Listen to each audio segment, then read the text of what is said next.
Alrighty, and welcome back to Star Wars Review. Today is the weekly Star Wars recap for December 22nd, 2023, which is probably going to be the last one of 2023. I'm probably not going to do another one next week or anything. So yeah, but there is some publishing news to get to. But before I get into that, I gotta jump into the new releases for the last several weeks because it's been almost a month since about a month since I last did a episode, which is mainly comics what came out.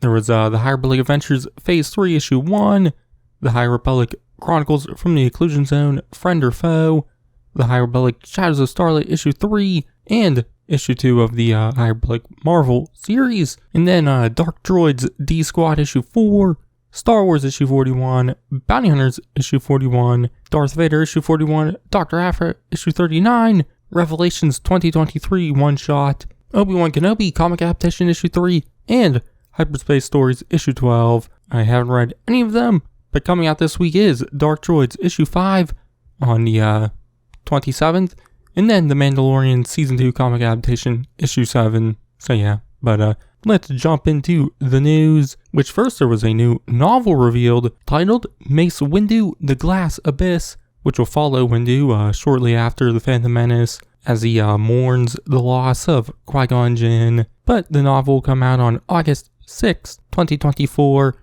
and will be written by Stephen Barnes, who wrote the Legends novel, The Citus Deception, which released all the way back in 2004. So he'll be returning to writing Star Wars 20 years later, which I haven't read that novel from Legends, so I don't really know anything about it. But there was a description for The Glass Abyss, which says, Jedi Master Mace Windu travels to a dangerous remote planet on a mission that challenges even his deadly prowess, all to fulfill Qui-Gon's last request. The Jedi are reeling from Qui-Gon Jinn's sudden death at the hand of a Sith. Jedi Master Mace Windu's feelings about Qui-Gon have always been complicated, and have not been made any simpler in death. While they often disagreed, Mace valued Qui-Gon's unique perspective, and their shared dedication to the Force made them allies. Without Qui-Gon and his unorthodox views, Mace feels out of balance. While considering his fallen friend's legacy, Mace is surprised to receive a final message from Qui-Gon, marked to be delivered to Mace on the event of Qui-Gon's death. The message contains a last request, a plea to help the Outer Rim planet of Metigos. Many years ago, a violent solar flare transformed the surface of the desert planet into a landscape of irradiated glass, as beautiful as it is dangerous.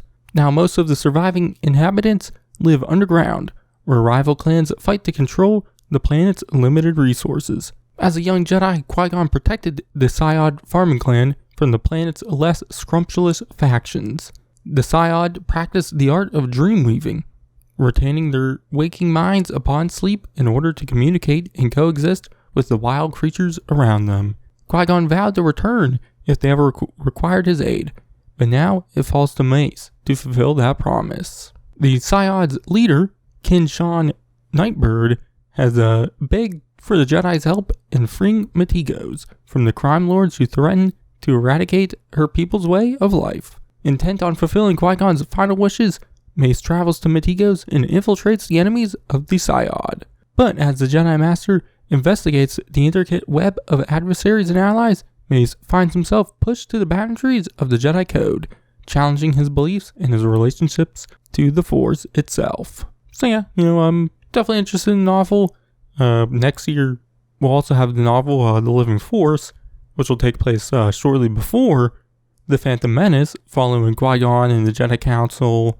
And so then, I think that comes out in April, and obviously this will come out in August. So it's nice to kind of get a couple Phantom Menace era novels, as next year will be the movie's 25th anniversary. But I am interested to kind of dive more into Mace and kind of learn more about his relationship with Qui-Gon and whatnot, which obviously the description does say it was a bit of a rocky relationship, but that's why I find it an interesting kind of relationship to dive into more. So yeah, but next year, in fact, soon in February, there will be the Mace Windu comic from Marvel coming out also. So a lot of Mace Windu stuff coming next year. But talking about comics, there was some High Republic comic news, mainly from Dark Horse with the Adventures series, which first is revealed that there will be another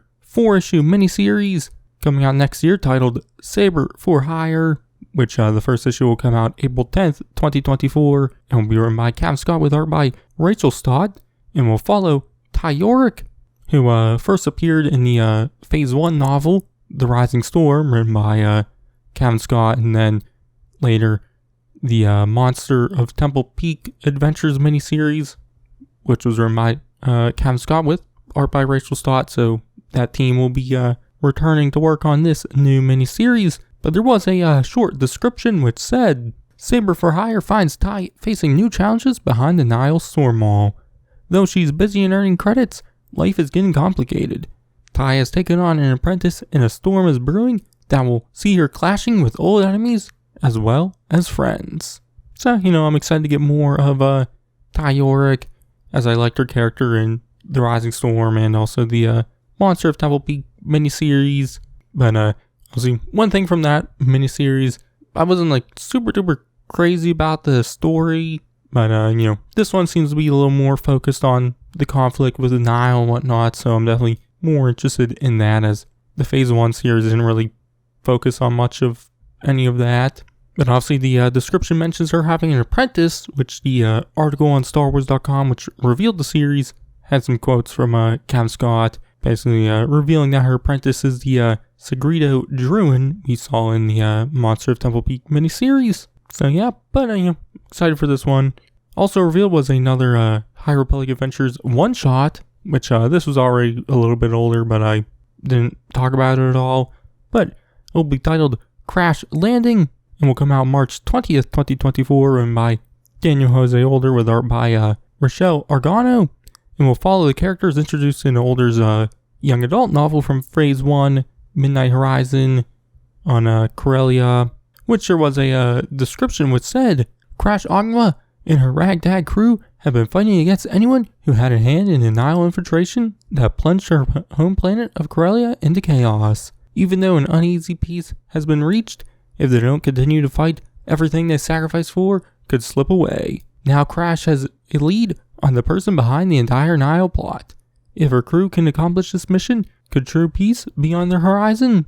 I wasn't super crazy about Midnight Horizon, but I am still interested in this and kind of see where this story will go. Obviously it's only a one-shot, so I don't know how much there really will be. But there was some other comic news because the March 2024 comics were revealed, so I'm just going to jump into those. First, the High Republic Phase 3 Issue 5, written by Cam Scott with art by Ario Anadito, will come out on March 6, 2024, which the description for that says, Monster and Apprentice. An exciting new arc begins. Lightsabers clash as Keeve Trennis finally finds what she's been searching for in the Nile Occlusion Zone. What is the secret of the ancient ruin? And can Keeve trust Lorna Dee when she needs her the most? The Jedi's deepest fears manifest as a face from the past makes a shocking appearance. Which I'm assuming that shocking appearance is maybe Skier, as he's kind of on the cover. So that's interesting. But next, Star Wars Issue 44, written by Charles Soule with art by Masubikov, will come out on March 6, 2024, which the description for that says, The Trial of Lando Calrissian. After the events of Dark Droids, Lando is at a crossroads. Saving his friend Lobot has cost him more than he expected, as now Admiral Akbar and Mon Mothma are putting Lando on trial. With the rebellion locked in a battle with the Empire, how will this trial's end impact the rebels' future? And then Darth Vader Issue 44, written by Greg Pak with art by Adam Gorham, and will come out on March 13th, 2024, which the description for that says, Rise of the Mar Corps. Darth Vader is picking up the pieces after the Scourge wreaked havoc. But could a rebel squad of cyborgs bring chaos to the Dark Lord of Order? Who are Vader's new troopers? Find out here. And then a new series, Jango Fett Issue 1, written by Ethan Sachs with art by Luke Ross, which will come out March 20th, 2024, which the description of that says, Jango Fett embarks on a brand new mission, as seen in Star Wars Revelations. Ethan Sachs and Luke Ross team up to continue the legacy of one of the greatest bounty hunters, Jango Fett. a bounty to find, a mystery to solve, a treaty at risk. All this with Aura Singh in the mix. And then Mace Windu issue 2, written by Mark Bernardin with art by Georges Gianti, which will come out March 13th, 2024, which the description of that says, into the storm against the boar worm. Mace Windu and Nazit Cruz must work together to escape the menace of the boar worm. But what else lies in their path and who is following them? And what is Coaxium Ultra? And then finally, Obi-Wan Kenobi comic adaptation issue 6, written by Jody Hauser, with art by Salvador LaRocca, which will come out March 27th, 2024. And Thrawn Alliance's comic adaptation issue 3, written by Timothy Zahn and Jody Hauser, with art by Andrea DeVito and Pat Olafi, which will come out March 20th, 2024. So yeah, obviously the Bounty Hunters and Dr. Aphra series will be ending in January, so those are no longer coming out.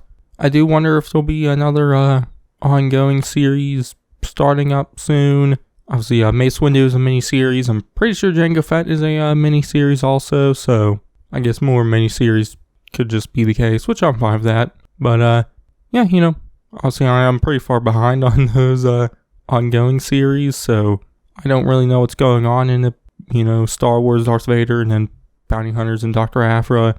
I need to catch up on those, and obviously now pretty much Bounty Hunters and Dr. Aphra, I'm going to need to just complete them. But yeah, you know, also the High Republic, I'm behind on that also, so I haven't even started Phase 3 yet, and I haven't even completed Phase 2, so I need to get around to all that. But anyways, that's going to be it for all the news.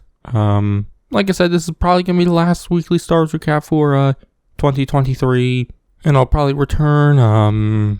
Obviously, I do like these series to be on Mondays. Sometimes I release them other days, like today is Friday. But starting with the new year, I'm planning on getting back to a more consistent schedule uploading. Obviously, I have a couple bigger reviews I still need to do, which I don't know if I'm going to be able to get them out in time before the end of the year. So the start of next year, I'll pretty much be wrapping up some of that stuff, getting some of those bigger reviews out and whatnot. And then probably after that, just catching up on publishing stuff until the next big release comes out, next Disney Plus show or video game or whatever. So yeah, you know, that's going to be the plan now. I still have I'll still get the individual episode reviews of Ahsoka out before the end of the year, because I already have those done. So yeah, but that's going to be it for this one. I've been Star Wars, and I'll catch you guys in the next one. Of Thrawn's return as heir to the Empire. What happens when we find Thrawn? Power, such as you've never dreamed.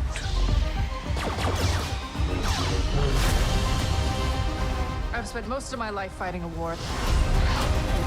That's why I'm